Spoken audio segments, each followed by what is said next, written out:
ക്രിസ്തുവിൽ ഏറ്റവും സ്നേഹം നിറഞ്ഞവരെ, ക്രൈസ്തവ ജീവിതത്തിന്റെ അടിത്തറയാണ് യേശു ക്രിസ്തുവിന്റെ ഉത്ഥാനം. കൊറിന്തോസുകാർക്കുള്ള 1-ാം ലേഖനത്തിൽ വിശുദ്ധ പൗലോസ് അപ്പോസ്തലൻ ധൈര്യപൂർവ്വം പ്രഖ്യാപിക്കുന്നത് പോലെ, ക്രിസ്തു ഉയർപ്പിക്കപ്പെട്ടില്ലെങ്കിൽ ഞങ്ങളുടെ പ്രസംഗം വ്യർത്ഥമാണ്, നിങ്ങളുടെ വിശ്വാസവും വ്യർത്ഥം. ഉയർപ്പ് കേവലം ഒരു സംഭവം മാത്രമല്ല, അത് നമ്മുടെ പ്രത്യാശയുടെ അടിസ്ഥാനവും ദൈവത്തിന്റെ വിജയവും ഓരോ വിശ്വാസിയുടെയും അന്തിമ ലക്ഷ്യവുമാണ്. ഉത്ഥാനത്തിലൂടെ മനുഷ്യരാശിയുടെ ഏറ്റവും വലിയ ശത്രുക്കളെ, പാപത്തെയും അതിന്റെ ഫലമായ മരണത്തെയും അവൻ പരാജയപ്പെടുത്തുന്നു. കുരിശിൽ എല്ലാ പാപങ്ങളുടെയും ഭാരം യേശു തന്റെ മേൽ ഏറ്റെടുക്കുകയും ഉയർപ്പിൽ അവൻ അവയുടെ ശക്തിയെ എന്നേക്കുമായി നശിപ്പിക്കുകയും ചെയ്യുന്നു. അതില്ലായിരുന്നെങ്കിൽ പാപം പരാജയപ്പെടാതെ നിലനിൽക്കുമായിരുന്നു, മരണം അവസാന വാക്കായി തുടരുമായിരുന്നു. എന്നാൽ ഉയർപ്പുള്ളതുകൊണ്ട് പാപങ്ങൾ ക്ഷമിക്കപ്പെടുന്നു, മരണം രൂപാന്തരപ്പെടുന്നു.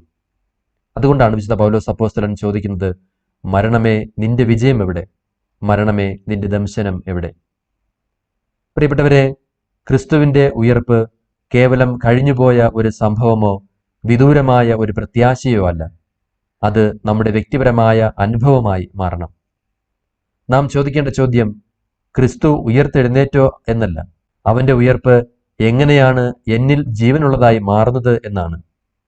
അടിസ്ഥാനപരമായി 6 കാര്യങ്ങളിലൂടെ ഉയർപ്പ് നമ്മുടേതായി മാറും. ഒന്നാമതായി, മാമോദീസയിലൂടെ. ഉത്ഥാനത്തിൽ നാം പങ്കുചേരുന്ന ആദ്യത്തെയും അടിസ്ഥാനപരവുമായ മാർഗമാണ് ഇത്. റോമാക്കാർക്കുള്ള ലേഖനം വളരെ വ്യക്തമായി പഠിപ്പിക്കുന്നു, മാമോദീസായിൽ നാം അവനോടൊപ്പം മരണത്തിൽ സംസ്കരിക്കപ്പെട്ടു. ക്രിസ്തു മരിച്ചവരിൽ നിന്ന് ഉയർപ്പിക്കപ്പെട്ടതുപോലെ നാമും പുതിയ ജീവൻ പ്രാപിച്ച് വ്യാപരിക്കേണ്ടതിനാണത്. മാമോദീസ കേവലം ഒരു ചടങ്ങോ ഒരു പാരമ്പര്യമോ ഒരു പരസ്യ പ്രഖ്യാപനമോ അല്ല, അതൊരു യഥാർത്ഥ പങ്കുചേരലാണ്. ക്രിസ്തുവിന്റെ മരണത്തിലും ഉയർപ്പിലുമുള്ള ഒരു രഹസ്യാത്മകമായ പങ്കുചേരൽ. അതുവഴി നമ്മുടെ ആത്മാവ് യഥാർത്ഥത്തിൽ രൂപാന്തരപ്പെടുന്നു, ദൈവകൃപ നൽകപ്പെടുന്നു, പുതിയൊരു ജീവൻ ആരംഭിക്കുന്നു. യോഹന്നാന്റെ വിശുദ്ധ സുവിശേഷത്തിൽ ഈശോ നിക്കോദേമസിനോട് പറയുന്നു, ജലത്താലും ആത്മാവിനാലും ജനിക്കുന്നില്ലെങ്കിൽ ആർക്കും ദൈവരാജ്യത്തിൽ പ്രവേശിക്കാൻ കഴിയുകയില്ല. അതായത് മാമോദീസയിലൂടെ ജനിക്കുന്നത് ഒരു പുതിയ സൃഷ്ടിയാണെന്നാണ്. അതിലൂടെ ഒരുവൻ ദൈവത്തിന്റെ ഒരു പൈതലും പരിശുദ്ധാത്മാവിന്റെ ആലയവും ദൈവിക ജീവനിൽ പങ്കാളിയുമാകുന്നു. അതിനർത്ഥം ഉയർപ്പ് മരണശേഷം മാത്രമുള്ള ഒന്നല്ല, അത് മാമോദീസയിലൂടെ ആരംഭിക്കുന്നു എന്നാണ്. തിരുവചനം പറയുന്നു, ക്രിസ്തുവിലായിരിക്കുന്നവൻ പുതിയ സൃഷ്ടിയാണ്. ഈ പുതുജീവൻ നാം ജീവിക്കുകയും സംരക്ഷിക്കുകയും വേണം. അതിന് കൃപയെ ഇല്ലാതാക്കുന്ന പാപങ്ങളെ ഒഴിവാക്കുക, വിശുദ്ധിയിൽ വളരുക, ക്രിസ്തുവിനോട് ഐക്യപ്പെട്ട് നിലനിൽക്കുക. അല്ലാത്തപക്ഷം നാം ആത്മീയമായി വീണ്ടും കല്ലറയിലേക്ക് മടങ്ങുകയാണ്. അതുകൊണ്ടാണ് ക്രിസ്തീയ ജീവിതമെന്നത് അനുദിനമുള്ള ഒരു ഉയർപ്പായി മാറുന്നത്. രണ്ടാമതായി, ദിവ്യകാരുണ്യ സ്വീകരണമാണ്.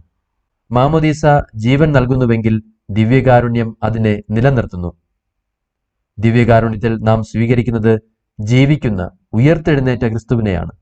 യേശു പറയുന്നു, എന്റെ ശരീരം ഭക്ഷിക്കുകയും എന്റെ രക്തം പാനം ചെയ്യുകയും ചെയ്യുന്നവന് നിത്യജീവനുണ്ട്, അവസാന ദിവസം ഞാൻ അവനെ ഉയർപ്പിക്കും. ഇത് 3 ആഴമേറിയ സത്യങ്ങൾ വെളിപ്പെടുത്തുന്നു. ഒന്ന്, നിത്യജീവൻ ഇപ്പോൾ ആരംഭിക്കുന്നു. ശ്രദ്ധിക്കുക, നിത്യജീവൻ ഉണ്ടാകുമെന്നല്ല യേശു പറയുന്നത്, മറിച്ച് നിത്യജീവൻ ഉണ്ട് എന്നാണ്. അതായത് നിത്യജീവൻ ഭാവിയിൽ സംഭവിക്കാനിരിക്കുന്ന ഒന്നല്ല, അതിപ്പോൾ നമ്മിൽ ആരംഭിക്കുന്നു. നാം ദിവ്യകാരുണ്യം സ്വീകരിക്കുമ്പോൾ നാം ദൈവിക ജീവൻ സ്വീകരിക്കുന്നു. നാം ഉയർത്തെഴുന്നേറ്റ് ക്രിസ്തുവിന്റെ ജീവനിൽ പങ്കുചേരുന്നു. രണ്ടാമതായി, ദിവ്യകാരുണ്യം ഉയർപ്പിന് ഉറപ്പു നൽകുന്നു. യേശു കൂട്ടിച്ചേർക്കുന്നു, അവസാന ദിവസം ഞാൻ അവനെ ഉയർപ്പിക്കും.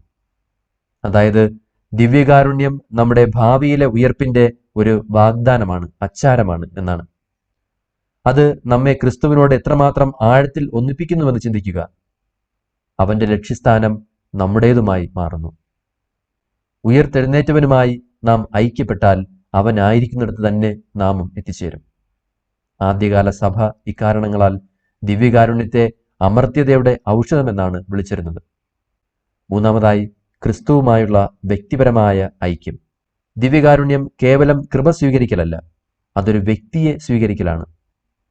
ഭക്ഷണം നമ്മുടെ ശരീരത്തിന്റെ ഭാഗമാകുന്നത് പോലെ ക്രിസ്തു നമ്മിലേക്ക് പ്രവേശിക്കുന്നു. അവൻ നമ്മെ ഉള്ളിൽ നിന്ന് രൂപാന്തരപ്പെടുത്തുന്നു.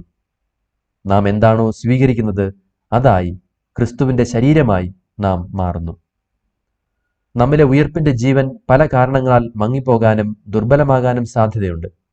എന്നാൽ ഭക്ഷണം ശരീരത്തെ നിലനിർത്തുന്നത് പോലെ ദിവ്യകാരുണ്യം ആത്മാവിനെ നിലനിർത്തുന്നു.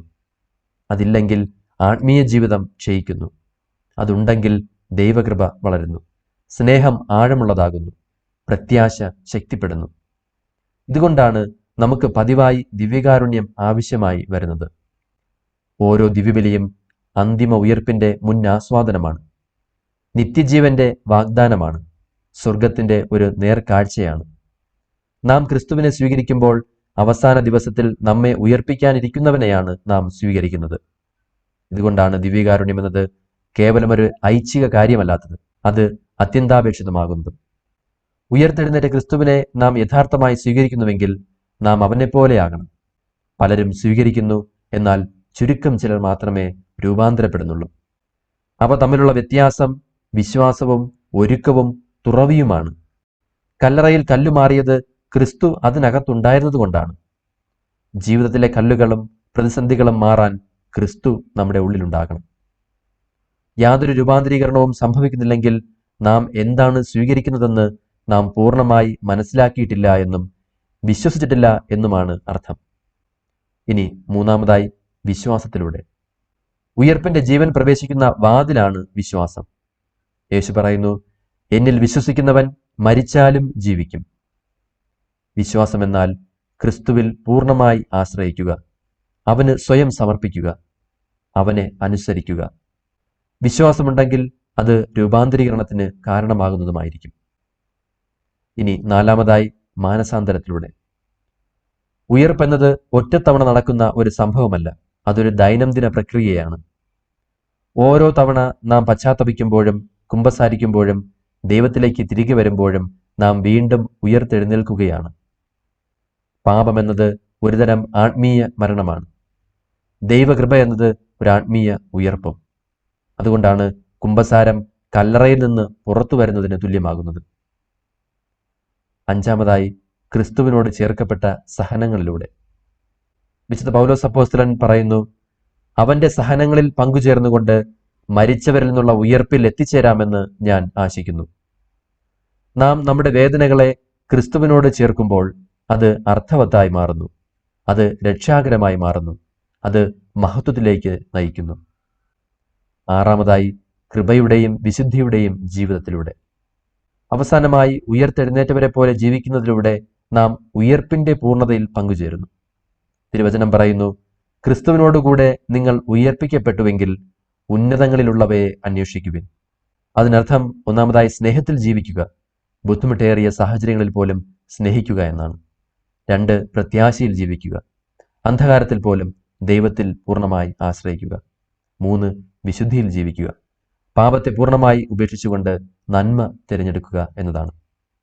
അങ്ങനെ നമ്മുടെ ജീവിതത്തിൽ ഉയർപ്പ് എപ്പോഴും ദൃശ്യമായിരിക്കണം.